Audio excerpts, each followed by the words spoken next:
Welcome back to Napier-Looby Bar Association's Black History Month Spotlight Series. I'm Cynthia Lee, President of the Napier-Looby Bar Association, and today I have the privilege and honor of speaking with Judge Khadija Babb, who's a criminal court judge. She has been so instrumental in Napier-Looby. She's very active and contributes greatly to our community outreach committee. So we're just really honored to be able to sit down and talk to her and learn more about her during this series. And as a reminder, this series is a time for us to highlight people who have paved the way for Napier-Looby over the years, as well as those who are continuing to do the work and carry forth the mission of Napier-Looby. So without further ado, Judge Babb, thank you so much for taking the time to speak with us and talk to us about this. We really appreciate all that you do for Napier-Looby. Thank you for thinking of me, actually. I appreciate it. Of course.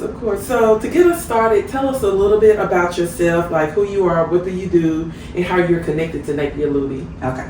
So, as Cynthia said, I'm Khadija Babb. I am a native Nashvilleian, so I grew up right here in Nashville. I went to the University of Tennessee for undergrad as well as law school. I moved back home around 2015, and I started practicing criminal defense where I would take appointed cases. And after that, I ended up going to the district attorney's office where I was a district attorney in juvenile court. And then after that, I sought this current position that I'm in 2022, and I began this role on September 1st of 2022. And at that time, I was the youngest person who was ever elected to, currently still the youngest person ever elected to Nashville, Davidson County's criminal court. So that's a little bit about me. Well, that's an impressive resume. Thank you. So when you talk about the work, what is the work or the purpose that really drives you? You have a history of public service. So what's really drive you? Like, is there a personal mission? What motivates you to show up for the community? Okay. It's just simply just that community. I feel like, especially in this particular role, and even when I became a lawyer, that it's just my duty to give back in whatever way that I can. So I try to do my best to just uplift, inform the community. I feel like I've always been this way. Like when I was in middle school, I was the president of our little middle school, and then even throughout like college, I would help a lot of the athletes, and I would tutor and different stuff like that. So I've always just been had this giving spirit. I've always wanted to give back and just support people in any way that I can, because just to help people, it just makes me feel good and feel better on the inside, and it makes me feel like I'm doing my little part in the world. So I just feel like it's just something that's ingrained in me, and something in a way that I've always been. Well, I love that, because I think that is, we hear the quote all the time about service is the rent or the privilege we pay for living on this earth. Yes. So I think that's good that you have that. So speaking of being a judge, did you always know you wanted to be a judge? I did not. I feel like it's just something that was divine and the right time and the right moment for me to seek out this position. So I knew I always wanted to be a lawyer. I knew that I wanted to represent indigent people. I knew I wanted to give indigent people good legal representation and advocacy, because I feel like when I grew up, what I heard were horror stories about people who didn't have the money to afford, high-powered lawyers, and them not getting the best representation. So I wanted to fill in that gap, I guess you could say. But I never imagined or even dreamed that I could become a judge. I felt like some of the principles and values that I learned around criminal justice in juvenile court, as a defense attorney, I thought about the fact that we could use some of those same principles in the adult system. And so I just wanted to kind of carry what I learned in juvenile court over to the adult system. And like I said, I just feel like all the stars aligned for me to be here today. So here I am. I feel like things have a way of working themselves out. And it's funny you say the principles that you learned in juvenile court, because I think that a lot of times once people make it to the adult court system, it's probably something that has impacted them even when they were much younger. It's not just something that, I know there are some instances where overnight things happen, but a lot of times they have a whole long history that dates back to their juvenile years. Yes, I agree. So Now, with this being Black History Month, I know Black History means a lot of different things to a lot of different people. How would you say that Black history has shaped your why or influenced the way you move through the legal profession or even the advocacy work that you've done? Well, I think about, the fact that I am carrying the torch for individuals who came before me. So whether that is my ancestors, the people who have laid their life on the line for me to be here today, or whether those are individuals who I haven't personally met, but I've heard about through reading history and reading about where we come from, who give me the strength and the desire to continue to carry on.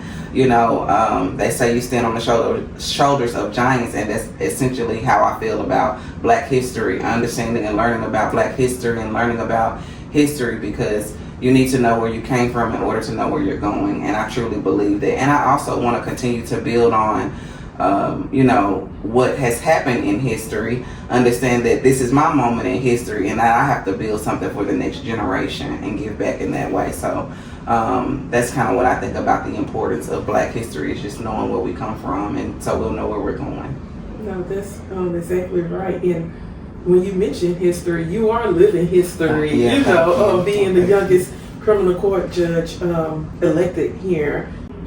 We talked about how you are the youngest criminal court judge. I know that there may be people who have influenced you or moments that have happened. So was there ever a moment or a lesson or a person that really stuck with you along the way? Somebody who helped shape you into who you are today, or something that happened to help shape you? Well, I'll definitely say, just starting with my mom and the way that I was raised, as far as just having, being resilient, achieving, going after what you want, and not letting anything stop you. I would say that those, and then community, a sense of community and family. I have a large family, so that's very important to me, to make them proud as well. So just that's my foundation. But as I kind of move through my legal career, I moved back here in 2015, and two young lawyers kind of took me in and under their wings, and we were kind of all learning together. They brought me to the courthouse, Jay Clifton and Courtney Teasley, to meet different judges. And then when I went on to the district attorney's office, Stacy Miller, who's still in juvenile court, I learned a lot from her. We had a lot of conversations just about life and about criminal justice and different things like that. So she definitely had an impact on me while I was at the district attorney's office.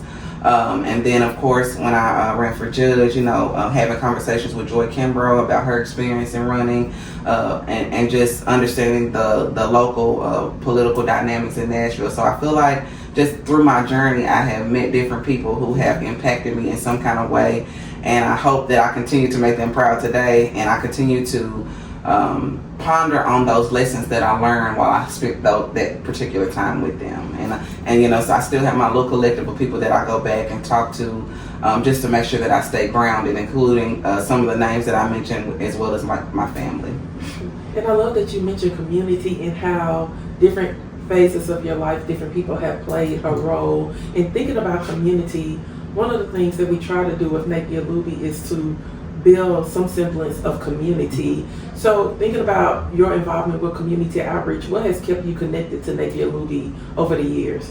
Well, I love mentorship. I love talking to young people, whether it's going out into the community and showing up as representation so that young people can know, like, hey, I could be a judge one day, I could be a lawyer one day, I could be a politician one day, whatever their heart desires. And then also talking to law school students, because we all know what it's like to be in law school, whether you're going into your 1L, 2L, 3L, or you're getting prepared for the bar. It's always a constant state of kind of anxiety and just sometimes not believing in yourself. So I love to talk to law school students and letting them know, you're almost there, keep going, don't let anything stop you. I think we all need that.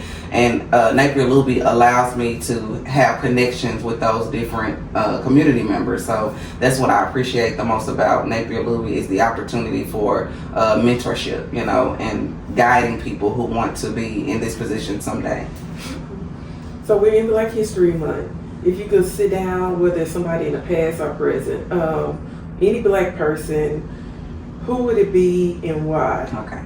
I would have to say Thurgood Marshall. I would like to just talk to him about his experience in life, about his process for getting to the Supreme Court, about what it was like to be the first, you know, what it's like to be a trailblazer, you know, what do you have to take on, what should be the expectation, and when it's time to fight, when it's not time to fight, you know, different things like that about strategy and how to, you know, I guess being that trailblazer moment, obviously remain grounded, but also understand the weight that is on your shoulders and your responsibility. So I would love to just have a sit down coffee chat with him and just kind of pick his brain about just his entire life process and how he got to where he landed, and you know, what their process was like. I think people forget, you know, you see people at their peak or when they've achieved and not understanding the process or the work that it took to get there. So I would like to know those nuts and bolts so that I can add them to my own repertoire as I'm continuing to strive for greatness or achievement. You know, this will be a great conversation because I think a lot of pressure comes with being the first of anything or the youngest, whether it's internal pressure or external pressure from other folks. So that would really be a good conversation. So we've talked about you as the judge, as just a community-oriented person, but what's something that people may not know about you if we have your resume, like a hobby or an interest that you have? Well, I like to color, so I like to color. I color a lot.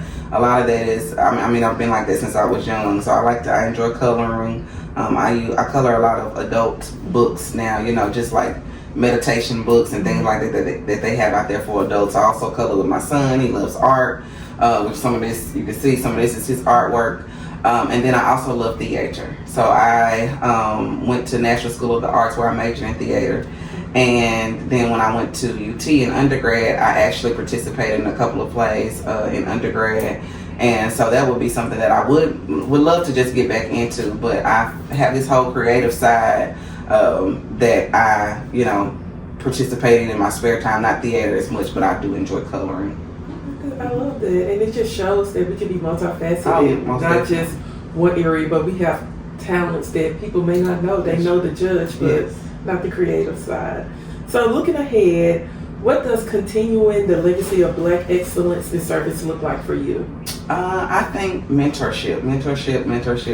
I can't say it enough. I think it's so important for us to guide the generation that is coming after us. I think at some point we have to pass the torch, and we want to make sure that when we are passing the torch, that we are passing it to people who are prepared to take it and who understand the importance of passing the torch. You know, you don't want to pass it and you haven't taught the importance of giving back, of supporting community, because that's where we get lost, right? It's there's no progress for the community if one person has the torch. If I'm here and I'm just, you know, whatever, keeping all the information to myself, if I'm not guiding and mentoring young people and telling them about my experiences and how to overcome certain trials and tribulations so they don't have to go through it. If they can pass by one trial or tribulation, that means that their focus can be on one additional thing, and we can continue to build on successes, you know, on judgeships or whatever it is, having people go to the Supreme Court or the legislature. But if I can prevent them from making